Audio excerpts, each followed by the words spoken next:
Okay, folks, going to try something a little new here. I'm going to be tying a male Hendrikson mayfly. This would be the dry, and I'm going to do it in the fashion that I was taught by Mr. Carl Coleman, a good friend and an excellent fly tyer. Here's what the finished fly looks like. As you can see, it's quite nice. Catches fish too. So to start, we're going to use a Daiichi 1180, size 12 or 14.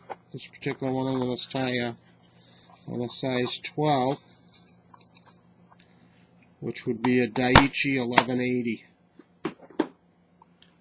Mount my hook, my vise, like so.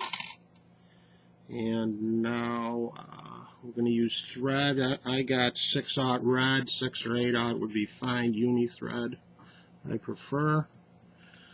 And I start in the middle and start to wind towards the back.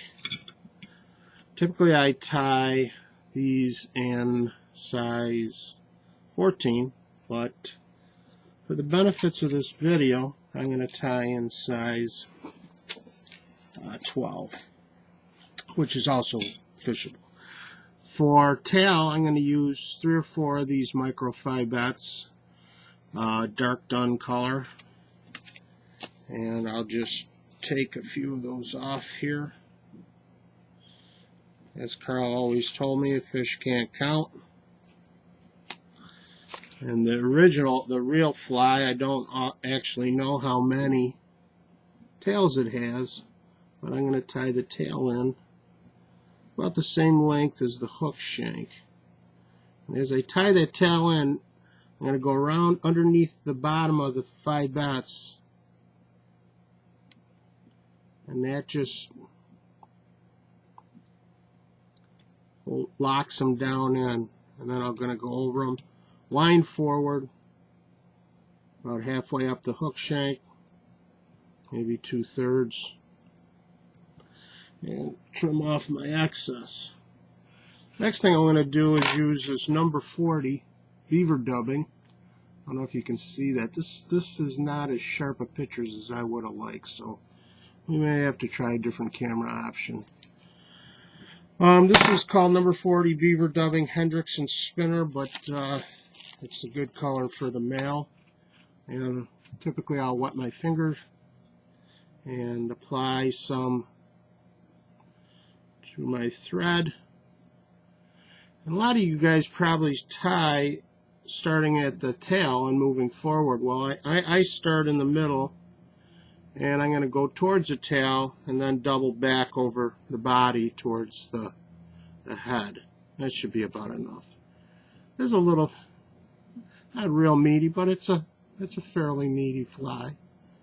As you can see, I got a nice, I want to make a nice tapered body. I'm sure you all are familiar with that as being, there we go, it's not bad. Now for wings, we take some hen back, and we take some of these feathers and we take a wing burner, and Renzetti wing burner, and burn some. These are about medium dun. Should probably be using a little darker dun, but these have worked in the past, and the fish don't seem to mind that they're a little lighter than we used to tie. My brother actually has some pretty neat techniques where he uses the badger type, but they're a dun color with a black center. It really gives a nice effect. So there you go. And I'm going to take those back to back with the curves away and clean those off so that we have 2 little wingtips, the proper size for a size 12. And with each stem on each side of the hook, I'm going to tie those down, and then I'm going to go behind them, lock them in, and come up to the front, tie forward to tie my hackle in. Should have my feathers or my scissors in my hand. And my hackle, I'm going to have to get a new piece. I'm going to use a piece of light done saddle hackle like this. It's a nice Met's neck, a nice saddle. Buy myself a nice size 12 here. Could be a little bigger than that. A little bigger maybe. That's got to be good right there. Yeah, there's a good saddle.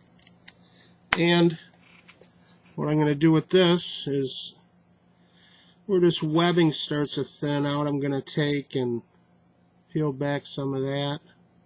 There's some webbing in the center of the hook. So I get that peeled back in the center of the feather. And I'm going to tie that in right alongside the, like you would normally do. And I leave a little, because I want my first wind to be just stem. No hackle spinning, because it tends to go on a lot truer. It sticks out more axially correct, I think.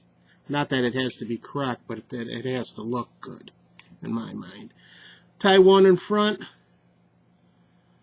turn behind the wings, maybe two, and finish off going forward with 4 or 5 more winds. I got so many pairs of glasses on, can't see what I'm doing here. So, oh, there you go. There's a nice finish off section.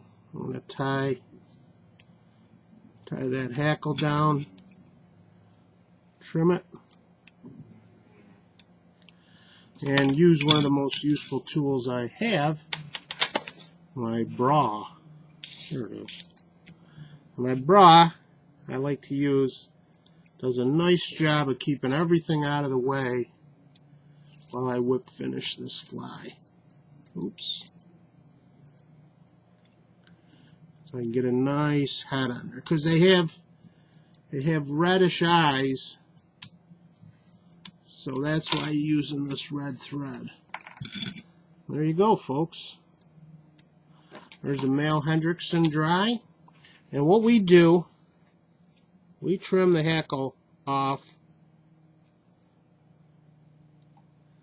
the bottom, and what that'll do is allow that fly to lay flat in the surface film. Makes an incredible difference between this way and the old way of doing it, where you left the hackle full. This'll, and we do actually do a little drop test. I always like to finish off with head cement on these dry flies. Little dot. Clean it up. And if you take that and drop it onto your table, it's going to set flat. So there you go, folks. Nice hendrikson dry. I don't know how well that shows up. Male. Beautiful. Look at it from the end. That's probably too tough to see. So thanks for watching.